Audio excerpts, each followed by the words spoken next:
Rain slammed against the apartment windows the night Daniel came home, looking like a man being chased by death itself. Emma was sitting on the couch grading student essays with a cup of cold tea beside her, when the front door opened so hard it nearly hit the wall. Daniel stepped inside, soaked from head to toe, his face pale and exhausted. "Emma," his voice cracked. "We're in trouble." Her stomach tightened instantly. What happened? Daniel loosened his tie with shaking hands and collapsed into the chair across from her. For several seconds, he just stared at the floor like he couldn't even form the words. "My company is collapsing," he finally whispered. "I'm bankrupt." Emma blinked in disbelief. Just 2 weeks earlier, Daniel had celebrated landing a huge client. He'd taken her to an expensive restaurant downtown and toasted to their future empire. "What do you mean bankrupt?" she asked carefully. "The investors pulled out. Accounts are frozen. I owe more money than I can pay." He dragged both hands over his face. "If I don't fix this immediately, we could lose everything." Emma felt cold all over their apartment. Their savings, their future children, everything they had built together over 6 years suddenly felt fragile. She stood and walked toward him slowly. "Okay, we'll figure it out." Daniel grabbed her wrist tightly. "No, Emma, listen to me carefully." His eyes looked desperate now. "There's only one way out." Her chest tightened. She already knew what he was about to say. "Your parents." Emma immediately pulled her hand away. "No, Emma, no, Daniel." She shook her head firmly. "You know I hate asking them for money. They're rich." He snapped too quickly, then his tone softened again. "I'm sorry. I just mean they can help us survive this." Emma turned toward the kitchen, trying to steady herself. Her parents had spent years helping her older brother recover from failed business deals. She had promised herself she would never become another burden. "I can't lie to them," she whispered. Daniel followed her. "I'm not asking you to lie. You just said we're bankrupt. We will be if they don't help." The words hung heavily between them. Emma crossed her arms tightly. "How much money?" Daniel hesitated for half a second too long. 200,000. Her breath caught. "That's not help, Daniel. That's everything my parents saved for retirement." "They have more." Emma stared at him, stunned by the bitterness in his voice. For a moment, silence filled the kitchen, except for the rain outside. Then Daniel's expression changed completely. His eyes softened, tears formed. "I'm scared, Emma." That broke her heart instantly. He stepped closer and took both her hands gently. "I know you don't want to ask them. I know how proud you are, but I'm your husband. If we go down now, we lose our home, our marriage, everything." Emma felt tears sting her own eyes. She loved him through every struggle, every late night argument, every sacrifice. She had always chosen him. Daniel lowered his forehead against hers. "A loyal wife protects her husband." The sentence wrapped around her like chains. After a long silence, Emma nodded weakly. "I'll talk to them." Daniel exhaled in relief and pulled her into a tight hug. "You're saving us," he whispered, but strangely his heartbeat felt calm, too calm. That night, Emma called her parents. Her mother sounded instantly worried. While her father asked careful questions Daniel had already prepared her to answer. "Yes," Emma lied shakily. "The company lost everything." Her father went quiet for several seconds. Finally, he sighed. "Come for dinner tomorrow. We'll figure this out together." After the call ended, guilt crushed Emma's chest. She barely slept around 2 a.m. She woke up and noticed Daniel wasn't beside her. Frowning, she walked quietly toward the living room. A soft voice echoed from the balcony. "Daniel." Emma stopped near the doorway when she heard him laughing softly. Laughing, no. He whispered into the phone. She believed everything. Emma froze. Rain dripped from the balcony roof while her husband continued speaking in a cold voice she barely recognized. "Just give me a few more days," he said. "Once the money comes through, we're gone." Emma's body went numb behind the hallway wall. The rain outside crashed against the balcony windows while Daniel continued speaking quietly into his phone. "Relax," he whispered with a small laugh. "She won't suspect anything." Emma pressed her hand against her mouth to stop herself from gasping. Gone? Who was he talking to? Her heart pounded so violently she thought he might hear it through the wall. For one terrible second, she considered walking onto the balcony and demanding answers immediately. But something stopped her. Fear, not fear of losing him, fear that she already had. Daniel ended the call and slid the balcony door open. Emma rushed silently back toward the bedroom, throwing herself under the blanket seconds before he entered. She kept her breathing slow and even. Daniel climbed into bed beside her and wrapped an arm around her waist like nothing had happened.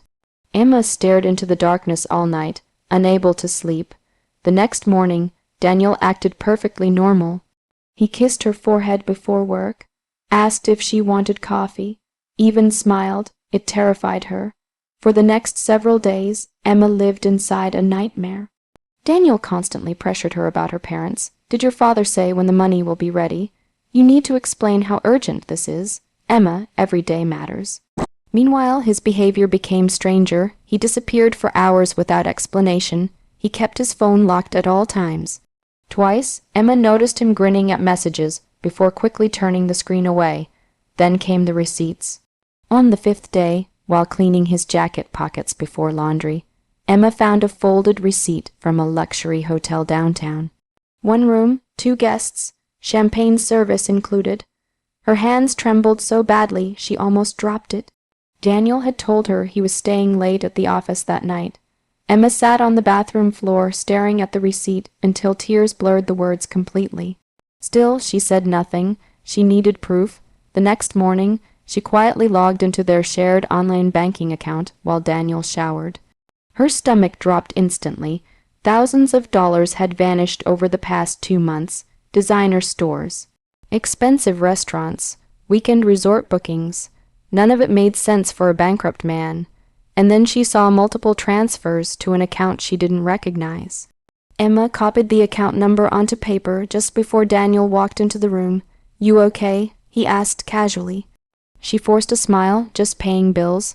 That afternoon, Emma drove to her parents' house feeling sick with anxiety. Her mother hugged her tightly the moment she walked inside. You look exhausted, sweetheart.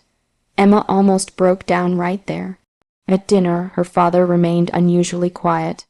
He barely touched his food. Finally, he folded his hands together and looked directly at her. Emma, are you absolutely sure Daniel is telling the truth? Her fork froze midair. Why would you ask that? Her father exchanged a glance with her mother. Because none of this adds up. Emma's pulse quickened. He showed me financial documents, she said weakly. Documents can be faked. The room fell silent. Emma stared at her father in shock. You think he's lying, I think. Her father said carefully that a man truly facing bankruptcy doesn't spend money the way Daniel has been spending it. Emma felt ice spread through her chest. You investigated him, quietly. Her mother admitted softly. We wanted to protect you. Emma looked down at her plate, suddenly unable to breathe properly. Her father stood and walked toward his office. When he returned, he carried a thick envelope. He placed it carefully on the table in front of her. Open it.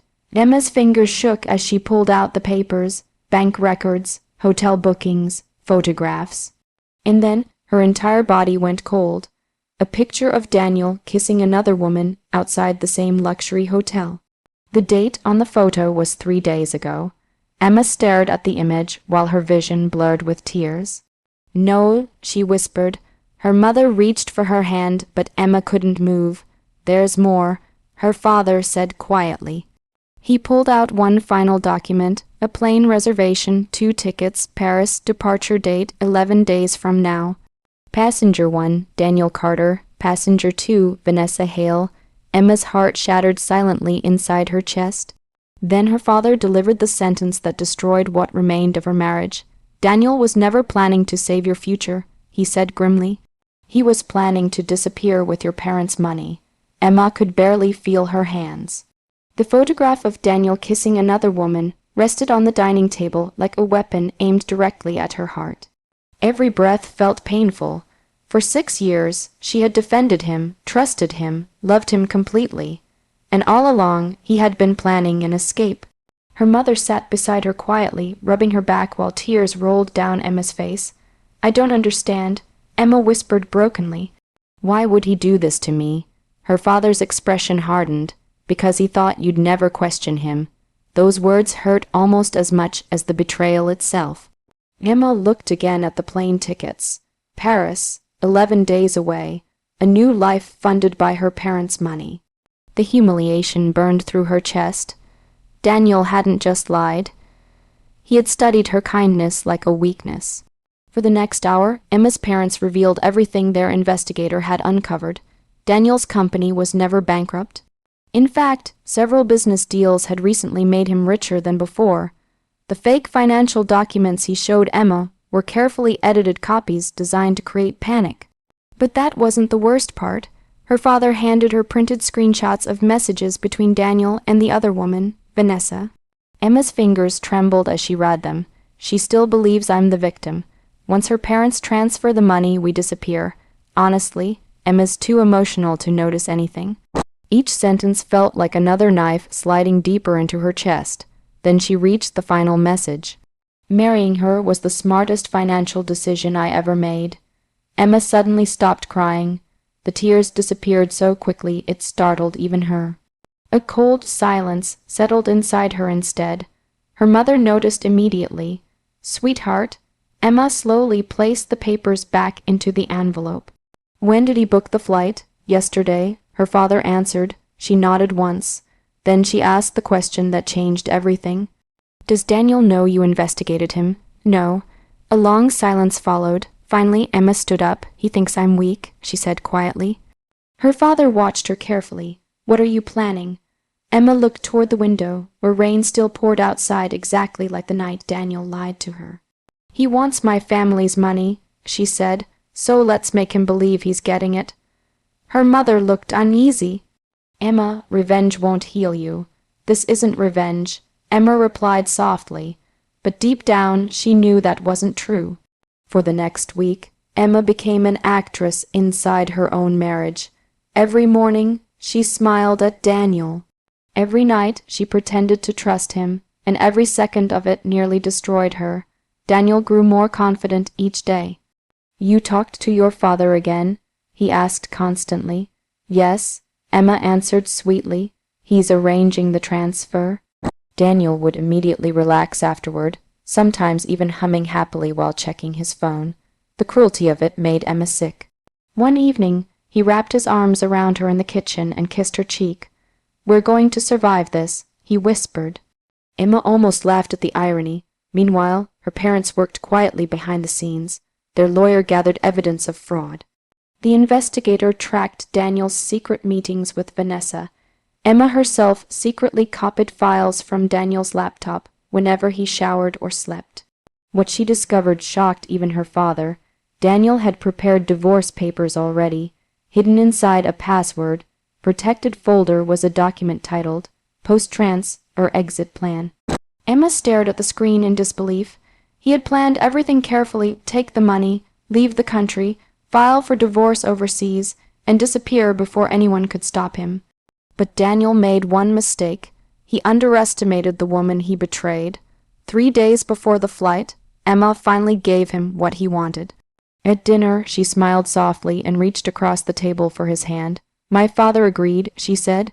Daniel's eyes lit up instantly. "The money will be transferred after a family celebration dinner this weekend." "A celebration," he repeated cautiously. Emma nodded. "Dad says if we're helping save your business, we should do it properly, both families together." For a split second, Daniel looked nervous. Then greed won. A huge smile spread across his face. "That sounds perfect." Emma smiled back calmly. But inside, something had changed forever. Because Daniel still believed he was walking toward victory when in reality, he was walking straight into the trap she built for him. The night of the celebration dinner. Daniel spent nearly an hour getting ready. He wore his most expensive suit, adjusted his tie 3 different times, and sprayed cologne like a man preparing for success. Watching him from the bedroom doorway made Emma feel strangely calm. Not sad, not angry, just finished. "You okay?" Daniel asked with a confident smile. "Tonight changes everything for us." Emma looked directly into his eyes. "Yes," she said quietly, "it really does." Her parents' house glowed warmly when they arrived. From outside, it looked like a normal family gathering, soft music, lights shining through the windows, dinner waiting inside. Exactly the kind of peaceful home Daniel was about to destroy, or so he thought.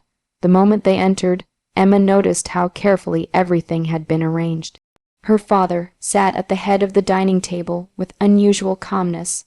Her mother looked nervous but determined. Even Daniel's parents had been invited. That part surprised him. Wow, he laughed awkwardly. This is bigger than I expected. Her father smiled politely. Tonight is important. Dinner began quietly. Daniel played his role perfectly. He thanked Emma's parents repeatedly for their support during difficult times. He even lowered his eyes at the right moments, pretending to feel ashamed about the fake bankruptcy. Emma watched him carefully while sipping water. The performance was incredible. If she hadn't seen the evidence herself, she might still have believed him. Finally, dessert arrived. Her father folded his napkin neatly and looked toward Emma. I think it's time. Daniel straightened slightly in his chair, excitement flashing across his face. Emma slowly stood. Her hands were steady now. She looked around the table before speaking. Daniel told me we were bankrupt 11 days ago. Daniel nodded sadly, continuing the act. But something interesting happened after that. His smile weakened slightly. Emma reached into her purse and placed several photographs onto the table. The room went silent. Daniel's mother grabbed one first, then another. Her face drained of color instantly. The hotel photos, Daniel kissing Vanessa. What the hell is this? His father demanded. Daniel's entire body froze. Emma finally looked directly at him. You tell me. For the first time all night, Daniel lost control. It's not what it looks like, really, Emma interrupted calmly. Her father slid a thick folder across the table. Inside were printed bank records, flight reservations, hidden account details, and screenshots of Daniel's messages. One by one, the truth spread across the dinner table like poison. Nobody spoke, nobody moved. Daniel flipped through the papers faster and faster while panic filled his face. Then Emma's father pressed a button on his phone. A recording began playing through the dining room speakers. Daniel's voice, clear as day. Once the money comes through, we're gone. Emma watched pure terror enter his eyes. His mother covered her mouth in horror. His father stood up so suddenly, the chair nearly crashed backward. You used your wife, he shouted. You planned to rob her family. Daniel looked around desperately. Listen to me. No, Emma said firmly. The entire room fell silent again. Tears burned behind her eyes, but this time they weren't tears of weakness. You lied to me every single day, she whispered. You made me betray my parents for you while you planned a new life with someone else. Daniel stepped toward her desperately. Emma, please, I can explain. She already did. A voice said from the doorway. Everyone turned. Vanessa stood there. Daniel's face turned ghost white. Emma's father had invited her too. Vanessa looked furious as she held up her phone. You told me your family was giving you millions. Daniel stammered helplessly. Vanessa, wait, you're broke, she snapped. And now everyone knows you're a liar. Without another word, she walked out. Daniel looked completely shattered now. But Emma felt nothing. No love, no pity, only peace. 2 months later, fraud investigations destroyed Daniel's business reputation completely. Several partners abandoned him, and lawsuits followed soon after. Emma filed for divorce the same week. On the morning, everything became official. She stood outside her new apartment holding a cup of coffee while sunlight warmed her face. Her mother smiled beside her. You okay? She asked softly. Emma looked up at the bright sky and smiled for the first time in months. I am now, because in the end, the man who tried to destroy her life had destroyed his own instead.